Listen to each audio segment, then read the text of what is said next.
L'intérieur.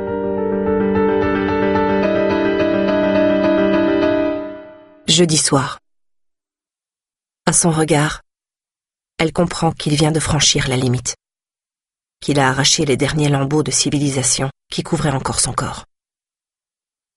Elle comprend qu'il a oublié son nom, son rang, les règles auxquelles il se pliait depuis tant d'années, qu'il est retourné à l'état sauvage, obéissant désormais à son cerveau reptilien, esclave de ses instincts. À cet instant, il n'est plus qu'un ennemi, un danger, une bête sauvage qui va prendre de force ce qu'elle refuse de lui donner. Tout cela, Virginie le réalise en une fraction de seconde. Trop tard. Elle esquisse un pas en arrière, il se jette sur elle.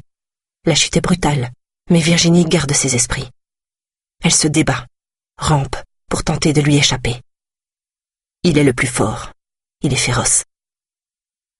Avec ses jambes, elle le frappe, le repousse, se relève. Elle arrive jusqu'à la porte, touche la poignée, effleure l'espoir. Mais il l'attrape par les cheveux, la ramène en arrière, sur le ring. Combat inégal, illégal. Il la plaque ventre contre terre, pesant de tout son poids sur elle. Elle se met à hurler, mais elle sait que l'étage est désert à cette heure-ci, que personne ne viendra. Virginie se sait condamnée. D'une main, il la bâillonne quand même. De l'autre, il fait remonter sa jupe, descendre sa culotte. Elle tente de le frapper encore, parvient à lui asséner un coup de coude, sans doute dans la mâchoire. Ça ne fait que décupler sa fureur. Virginie étouffe sous le poids de son agresseur, sous le poids d'une terreur inconnue. Effroyable. Il la force à écarter les jambes, elle comprend qu'il essaie de déboutonner son pantalon, qu'il a du mal à y arriver. Elle ne peut plus voir son visage, ses yeux, mais elle sent son souffle sur sa nuque. Juste après, elle entend ses paroles, parce que lui arrive encore à parler. Reste tranquille, tu vas voir, tu vas aimer ça. C'est à ce moment précis que Virginie sent quelque chose céder en elle, comme une faille gigantesque qui l'ouvrirait en deux. Soudain, plus aucune force, plus aucune volonté. Ou plutôt, une seule, ne pas mourir. D'instinct, elle vient de passer en mode survie. C'est à ce moment précis que Virginie cesse de lutter, qu'elle abandonne son corps à son tortionnaire, se réfugiant tout entière dans un petit coin de son esprit, comme dans une tanière. Lorsqu'il la pénètre, la douleur la réveille brutalement. Aucun cri ne jaillit de sa gorge, mais elle se mord la lèvre jusqu'au sang. Ses ongles griffent le sol. Ses mains se referment sur une indicible souffrance, qu'elle ne pourra jamais expliquer à personne, jamais partager avec personne. Son corps ne lui appartient plus. Il appartient à un homme qu'elle connaît à peine, un homme qu'elle déteste, qui a tous les pouvoirs, qui entre en elle par effraction, la profane. Tu vas voir, tu vas aimer ça. Virginie descend l'escalier de service, sa main droite désespérément serrée sur la rampe. Dans le hall d'entrée, elle passe devant le bureau vitré de l'agent de sécurité. Elle croit entendre qui lui parle, croit le voir sourire. Un sourire cruel, comme s'il savait ce qu'elle vient de subir, comme si l'humiliation était tatouée en lettres écarlates sur son front. Les néons l'aveuglent, éclairant la scène du crime de manière indécente. Ses jambes ont du mal à la soutenir. Elle a envie de vomir. « Virginie, vous allez bien ?» Oui, le veilleur de nuit vient de lui parler. Mais Virginie ne comprend pas ce qu'il dit, ne trouve pas la force de lui répondre, ni même de le regarder. Elle avance, dans un brouillard étrange, jusqu'à la porte. La rue, enfin. Un vent glacial la gifle violemment. Virginie titube sur le trottoir sans se rendre compte qu'il pleut à verse. Elle ne sait même plus s'il fait jour, nuit, si elle est encore en vie, si elle est morte. La douleur lancinante entre ses cuisses remonte jusqu'à son cœur. Alors, une main contre le mur de l'immeuble, elle se plie en deux. Une convulsion plus forte que les autres, vide son estomac sur le goudron mouillé. Un couple qui passe par là la dévisage avec horreur. « Faut pas trop forcer sur la bouteille !» Virginie cherche sa voiture, ne la trouve pas, finit par se souvenir qu'elle l'a prêtée à sa sœur. Le bus s'arrête, les portes s'ouvrent. Virginie monte. Elle oublie de valider sa carte, s'effondre sur un siège. Le chauffeur redémarre, l'eau coule obstinément sur les vitres, le sang dans ses veines. La vie continue. La sienne s'est arrêtée. Elle a l'impression que tous les passagers la fixent, qu'ils savent, eux aussi. Alors elle regarde ses mains, ses ongles cassés, ses bas déchirés. Elle tire sur sa jupe, déchirée elle aussi. Ses vêtements, elle va les jeter, les brûler, parce qu'il a posé ses mains dessus, parce qu'il les a souillés. Souillés à jamais, les yeux hagards, Virginie regarde défiler les lumières d'une ville qu'elle ne reconnaît plus. Aucune larme pour la soulager. Aucun mot, aucune pensée. Juste cette terrible nausée, cette salissure, comme si on avait enduit son corps de boue, de merde. Le bus se vide d'arrêt en arrêt. Virginie rate le sien, descend au suivant, marcher, encore et encore, sous une pluie battante et froide. Lentement, son cerveau se remet à fonctionner. Comment une horreur pareille a pu m'arriver? Qu'est-ce que je vais dire à Jonas? À Marlène? Rien. Virginie ne va rien dire. Ou tout dire, elle ne sait pas. Ne sait plus. Comment trouver les mots? Où puiser la force? Quand elle arrive en bas de son immeuble, elle a oublié le code. Oublié qu'il en fallait un. Elle tire à nouveau sur sa jupe, se torture les méninges pour se souvenir. Elle finit par trouver la bonne combinaison, entre dans le hall, s'écroule sur la première marche.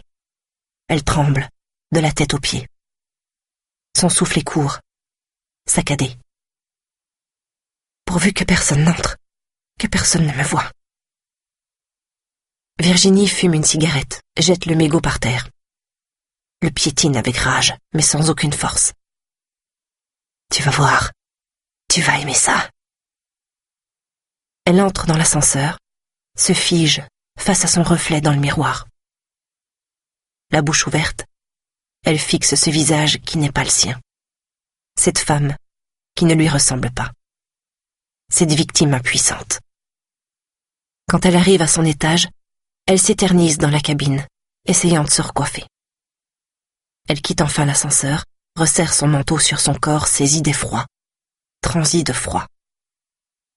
Le son d'une télévision, des rires d'enfants, 16 enfants, Jonas et Marlène, 16 et 10 ans. Oui, elle s'en souvient. Son appartement, ses enfants, sa vie, ou plutôt son ancienne vie. Car à cette seconde, elle a l'impression que tout se conjugue au passé, l'impression qu'elle marche vers son cercueil. Elle pose son sac, ses clés, se mire une fois encore dans la glace de l'entrée. Jonas sort de la cuisine. « Salut !» dit-il en venant l'embrasser. Elle se raidit. Jonas la dévisage. C'est là qu'elles fond en larmes. Impossible de les retenir, de les contenir, de jouer une comédie. Incapable de parler, Virginie s'effondre dans les bras de son fils. Il l'accompagne jusqu'au salon, l'aide à s'asseoir sur le vieux canapé déchiré, lui apporte un verre d'eau. « Qu'est-ce qu'il t'a encore fait, ce bâtard ?» s'inquiète Jonas. Virginie ne trouve pas le chemin de la parole. Son corps est cassé en deux, en proie à de terribles convulsions, à des sanglots qui l'étranglent. Pendant de longues minutes, son fils la regarde, inquiet, désarmé. Virginie se lève, enlève son manteau dans le couloir, prend des sous-vêtements propres dans le placard de l'entrée. Ses gestes sont imprécis, emportés, débordants de colère, de désespoir. Les larmes coulent toujours. Jonas l'a suivi, la dévisageant encore. Lui non plus ne trouve pas les mots. Virginie lui claque la porte de la salle de bain au nez, arrache ses vêtements, les jette par terre. Se laver. Vite, se laver. À l'eau bouillante. Elle s'écroule dans la vieille baignoire, qu'elle inonde de ses larmes. Comment a-t-il pu m'infliger une chose pareille? Comment ai-je pu ne pas arriver à lui échapper? Au bout d'un quart d'heure, Jonas tape à la porte. « Ça va, maman ?» Virginie coupe l'eau, sent immédiatement le froid mordre sa peau. Elle attrape une serviette, se sèche, enfile des vêtements propres. Des vêtements qu'il n'a jamais touchés. Elle ramasse ceux qui traînent par terre, aperçoit une trace blanche sur ses bras, elle se retourne vers le lavabo, vomit dedans. Jonas se manifeste à nouveau. « Maman, ça va? Réponds, merde !» « Qu'est-ce qu'elle a ?» demande une petite voix. « Rien, va dans ta chambre !» rétorque Jonas. Quand Virginie sort enfin de la salle de bain, son fils l'attend dans le couloir. « Qu'est-ce qui t'arrive? Dis-moi, putain !» Elle répond d'un signe de tête, ne pouvant faire mieux. Elle a réussi à endiguer le flot de larmes, c'est déjà ça. « Marlène t'attend pour aller se coucher, » précise-t-il. « Je peux pas. Dis-lui que je suis malade, que je la verrai demain matin. » Le visage de Jonas se crispe, mais il ne dit rien, disparaissant dans la chambre du fond. Virginie se réfugie dans la cuisine, entend son fils qui hausse le ton pour se faire obéir de sa petite sœur.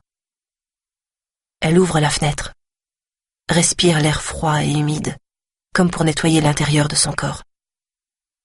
Elle trouve que la cuisine est sale, que tout est sale autour d'elle, en elle. Il est presque 2 heures du matin. Virginie s'assoit sur le rebord du sofa. Cette nuit, elle ne l'a même pas déplié. C'est juste allongée dessus. De toute façon, impossible de dormir. Impossible de fermer les yeux. Revivre le viol, encore et encore. Virginie sait que ce n'est que le début, que ça ne s'arrêtera jamais. Elle traverse le petit couloir, pousse la porte de la chambre du fond, celle de Marlène. Celle d'à côté est réservée à son fils. Quant à Virginie, elle couche sur le canapé du salon. Marlène dort profondément. Virginie caresse sa joue, remonte la couverture sur son corps d'enfant. « Ma fille, j'espère que jamais tu n'auras à subir ce que je viens de subir. » Elle s'exile dans la cuisine, prend sa tête entre ses mains. Elle a l'impression de sentir encore l'odeur de l'autre, malgré 3 douches. Elle consulte la pendule, se dit que, dans un peu moins de 7 heures, elle devra y retourner. Retourner au bureau, retourner sur les lieux du crime. Au-dessus de ses forces. Si tu me balances, tu le regretteras. Si tu ouvres ta gueule, je te vire. Et t'auras plus rien, rien du tout, t'as compris? Maintenant, tire-toi. Virginie allume une cigarette, la fume devant la fenêtre. Ses enfants dépendent d'elle et de personne d'autre. Le loyer de l'appartement, les charges, la bouffe. Son ex-mari, qui s'arrange pour être insolvable aux yeux du juge, pour ne pas lui verser la pension alimentaire. Sa sœur, qui est arrivée en fin de droit l'an dernier, qui lui tape du fric chaque mois pour pouvoir s'acheter à manger. Sans ce travail, ils sont perdus. Virginie le sait. L'autre le sait aussi. L'autre, c'est François Charmant, son patron. Celui qui l'a embauché il y a 4 mois. Un poste en or, même si c'est un CDD. Si vous faites l'affaire, on envisagera un CDI. Virginie avait cherché pendant 2 ans avant de décrocher cet emploi au musée d'art moderne, le plus grand musée privé de la ville. Assistante du directeur, c'était inespéré après 2 années de chômage. Mais dès les premiers jours, elle avait compris que ce type n'avait de charmant que le nom. Rester tous les soirs jusqu'à 20 heures, voire plus, sans aucune contrepartie financière. Subir ses colères, ses remarques désobligeantes, ses sarcasmes, ses brimades. Puis ses gestes déplacés. De plus en plus déplacés. Si ça ne vous plaît pas, allez voir ailleurs. Alors, Virginie s'était accrochée, se disant qu'elle était assez forte pour encaisser, supporter, affronter, se disant qu'elle n'avait guère le choix. Mais les gestes déplacés s'étaient transformés en avance, en harcèlement quotidien, en propositions indécentes.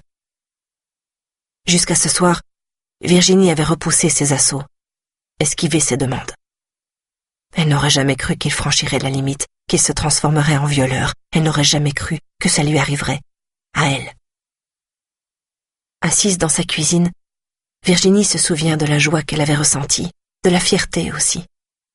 Elle avait décroché un boulot correctement payé, avait sauvé sa famille, l'avait sortie d'une spirale infernale. Cette nuit, c'est un profond dégoût qu'elle ressent. Une haine sans limite. Elle hait l'autre. Elle se hait. Parce qu'elle n'a pas su empêcher que ça arrive, n'a pas su se défendre quand c'est arrivé. Virginie a honte. Tellement honte. Il est presque 3 heures du matin quand Jonas la rejoint. « Tu vas mieux ?»« Oui, mon chéri. Va te recoucher. »« Ton boss t'a encore emmerdé, c'est ça ?»« C'est ça, » murmure sa mère. « Qu'est-ce qu'il t'a fait ?»« Rien de grave, ne t'inquiète pas. » Jonas attrape une canette de soda dans le frigo, la vide en fixant sa mère, puis il la balance dans la poubelle. « Pourquoi t'as acheté tes fringues ?»« J'ai glissé à cause de la pluie. Ma jupe était foutue. » Son fils la regarde bizarrement, presque méchamment. Puis il quitte la cuisine, sans un mot. Vendredi matin. Virginie est face au musée qui bientôt ouvrira ses portes au public. Déjà une file d'attente se forme car aujourd'hui débute l'exposition consacrée à Degas. Des toiles venues de musées du monde entier et réunies pour la première fois dans un seul et même lieu. Il est presque 10 heures. Virginie est en retard. Mais elle ne parvient pas à trouver la force de franchir cette porte, de monter au 3e étage, de pénétrer dans son bureau qui jouxte celui de Charmant, de voir son visage, ses mains, son sourire, de sentir son parfum. Non. Elle n'aura pas le courage. T'auras plus rien. Rien du tout, t'as compris? Soudain, son portable sonne. Appel masqué. Virginie hésite avant de décrocher. Lorsqu'elle entend la voix de son agresseur, son cœur s'arrête. « Bonjour, Virginie. Qu'est-ce que vous faites assise sur ce muret ?» Virginie a cessé de respirer. Ses yeux grimpent sur la façade du bâtiment et elle l'aperçoit, posté derrière la fenêtre. Il sourit, elle en est sûre. « Vous comptez rester là toute la journée ? Montez. Nous avons à parler, je crois. » Virginie refuse d'un signe de tête. « Si, nous devons parler, je vous assure. Si vous voulez garder votre emploi, je vous conseille de rejoindre votre poste tout de suite. Pensez à vos enfants, Madame Leroy. » Il raccroche. Continue à la fixer au travers de la vitre. Virginie s'enfuit en courant. Son portable sonne à nouveau. Elle court de plus en plus vite, comme s'il la poursuivait, comme s'il allait à nouveau se jeter sur elle. Virginie s'arrête quand elle n'arrive plus à respirer. Pliée en deux, elle s'accroche à un lampadaire sous le regard inquisiteur des passants. Puis elle s'écroule sur le trottoir. « Ça va, madame ? Vous avez besoin d'aide ? » Dimanche après-midi. « Maman, tu m'aides ? » Virginie lève la tête et aperçoit sa fille postée devant elle, un cahier à la main. Son cahier de français, plus précisément. « Je suis fatiguée, » soupire Virginie. « Demande à Jonas de t'aider. »« Mais maman, il n'est pas là, Jonas. Il est parti hier soir avec le club de foot. »« Ça va, t'es sûre ? » Oui, son fils est parti. Maintenant, Virginie s'en souvient. Et il rentrera ce soir vers 22h. Elle s'extirpe du sofa, passe dans la cuisine, avale un grand verre d'eau. Sur ses talons, Marlène, visiblement inquiète. « C'est quoi ton devoir de français ? » « Faut que tu me fasses réciter un poème. » Elle s'assoit à la table. Marlène ouvre son cahier et le présente à sa mère. « C'est celui-là, » indique-t-elle. C'est alors que Virginie voit le titre du poème. « Il pleure dans mon cœur comme il pleut sur la ville. Quelle est cette langueur qui pénètre mon cœur ? Oh, bruit doux de la pluie, par terre et sur les toits, pour un cœur qui s'ennuie. Oh, le chant de la pluie. Il pleure sans raison dans ce cœur qui s'écœure. Quoi? Nulle trahison. Ce deuil est sans raison.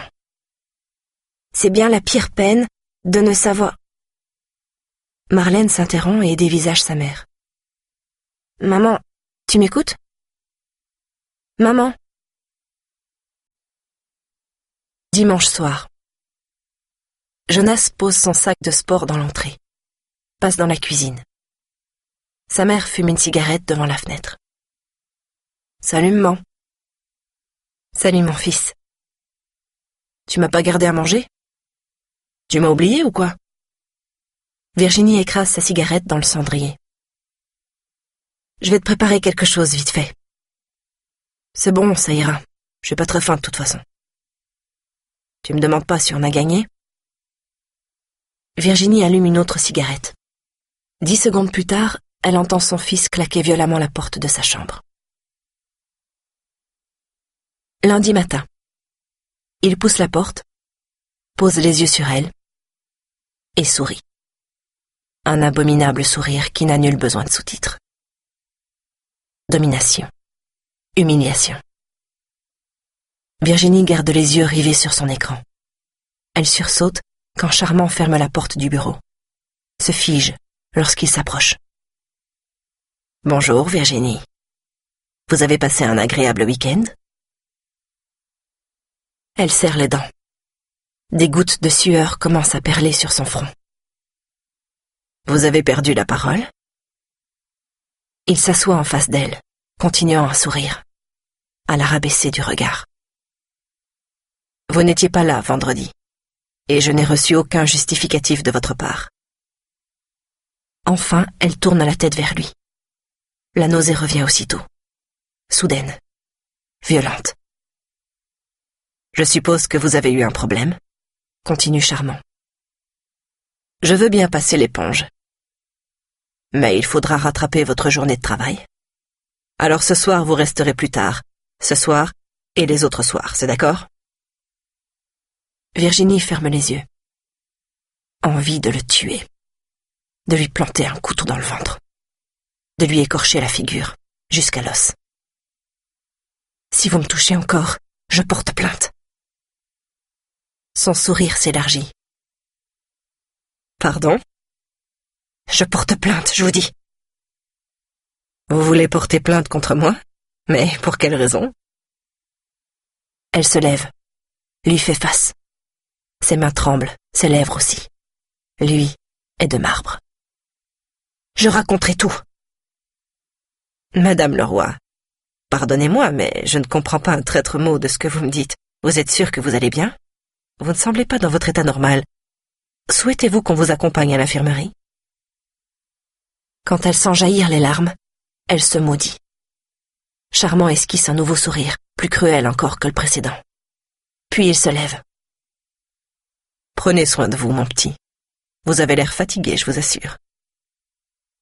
Il quitte le bureau. Elle tombe sur sa chaise, laisse les larmes couler franchement. Elle récupère son téléphone dans la poche de son jean. Interrompt l'enregistrement. Elle aurait dû se douter que ce salaud était trop intelligent pour tomber dans le piège. Lundi midi. Virginie s'assoit sur la banquette en faux cuir située au milieu de la salle désertée. Le lundi, le musée est fermé au public et les employés peuvent en profiter. En face d'elle, l'une des œuvres majeures de Degas. Les Repasseuses. Le clou de l'exposition. Virginie n'y connaît rien en peinture. Les seuls tableaux qu'elle a vus en vrai dans sa vie, c'est ici. Pourtant, le travail du peintre éveille quelque chose au fond d'elle. Il accroît son désespoir. Virginie est dans une impasse, un coupe-gorge. Elle a écrit sa lettre de démission. C'est que si elle la remet à la DRH, elle n'aura droit à rien, pas même aux allocations chômage. Elle sait aussi qu'elle ne retrouvera pas de travail avant longtemps. Car si Charmant l'a recrutée, ce n'était pas pour son expérience fort limitée. Je vous ai choisi parce que vous me faites bander. Voilà ce qui lui a craché au visage 2 minutes avant de la violer. Virginie consulte sa montre. Il est 13h30. Elle doit rejoindre son bureau. Retrouver le monstre. Elle se lève, se dirige vers le fond de la salle. Mais soudain, elle s'immobilise face à une autre œuvre du maître. Elle reste pétrifiée de longues secondes, ne pouvant détacher ses yeux de la toile. Sa gorge se serre. Les larmes reviennent. Une chambre, modeste. Dans la lumière, une jeune femme prostrée, aux épaules dénudées. Dans l'ombre, un homme la regarde, comme un prédateur observerait sa proie. Sous le tableau, Virginie lit quelques lignes au sujet de l'œuvre. L'intérieur, huile sur toile, peinte en 1868-1869. Communément appelé le viol, bien qu'Edgar Degas n'ait jamais accepté ce titre. Lundi soir. Virginie éteint son ordinateur, range ses dossiers. Elle prend son sac, cherche son téléphone. Il n'est pas sur le bureau, pas dans son sac. Elle se rend à la photocopieuse, se disant qu'elle l'a peut-être oublié là-bas. Mais là non plus, elle ne trouve rien. Elle rebrousse chemin, s'arrête devant une porte ouverte. Madame Reinhardt, la comptable, est encore là. « Amélie, vous n'auriez pas trouvé un téléphone à l'étage? J'ai perdu le mien. »« Il doit être dans votre bureau. Appelez-le avec votre fixe. » Il est sur vibreur, vous savez bien que Monsieur Charmant ne supporte pas les sonneries. Vous allez finir par le trouver. Il n'a pas pu se volatiliser. Virginie rejoint son bureau, renonce à trouver son téléphone et prend son sac. Partir. Maintenant qu'il est encore temps. Elle presse le pas dans le couloir, appuie sur le bouton de l'ascenseur. Madame Leroy? Son sang se fige dans ses veines. Sa tension monte en flèche. Elle se retourne. Charmant est quelques mètres derrière elle. Nous étions convenus que vous resteriez plus tard ce soir, non? Ma fille est malade. Je dois y aller. Soit, mais dans ce cas, il est inutile de revenir demain, ni après-demain d'ailleurs. La cabine arrive, les portes s'ouvrent. Virginie sent son cœur se déchirer. Madame Reinhardt choisit cet instant pour rejoindre l'ascenseur à son tour. « Vous montez ou pas ?» demande-t-elle. À ses yeux, Virginie comprend que la comptable sait. Qu'elle n'ignore pas ce que Charmant est en train de faire. En silence, Virginie la supplie de ne pas l'abandonner, de l'aider. « Non, Madame Leroy va rester un peu », assène Charmant. « N'est-ce pas ?» La comptable pénètre dans l'ascenseur, adresse un sourire gêné à Virginie et appuie sur le bouton du rez-de-chaussée. Les portes se ferment. Ils ne sont plus que tous les deux, seuls à l'étage. Virginie, seule au monde. Quand Virginie arrive chez elle, il est déjà 20h45. Il y a des voix, des rires, de la vie. Le bruit de fond d'une télévision. « Virginie, c'est toi ?» La voix de Mathilde, sa sœur. Mais pour Virginie, les sons semblent lointains, comme étrangers. Mathilde sort de la cuisine, vient l'embrasser. « Qu'est-ce que tu as? Tu es toute pâle. T'as eu un malaise ?» Virginie ne répond pas. Elle accroche son manteau au perroquet de l'entrée, se réfugie dans la salle de bain, s'y enferme. Elle arrache ses vêtements, les jette par terre. Elle se penche au-dessus du lavabo, ouvre le robinet, se rince la bouche pendant de longues minutes. Aussitôt après, c'est au-dessus des toilettes qu'elle se penche. Virginie entre dans la cuisine, les cheveux mouillés, vêtue d'un simple peignoir. Ses enfants et sa sœur la dévisagent. « T'es malade ?» demande Mathilde. « Ça va », rétorque Virginie. « Qu'est-ce que tu fais là ?»« Je t'avais dit que je viendrais te rendre la voiture ce soir. »« Qu'est-ce que tu as, maman ?» questionne Marlène. « Rien. » Jonas dévisage sa mère avec insistance, mais garde le silence. « J'ai aidé Marlène à faire ses devoirs. J'ai fait faire 1 heure de conduite à Jonas et je leur ai préparé à manger. » Énonce Mathilde. « Je sais, je rentre tard. » envoie sèchement Virginie. « Mais c'est parce que je bosse, je te le rappelle. »« Ça va, calme-toi.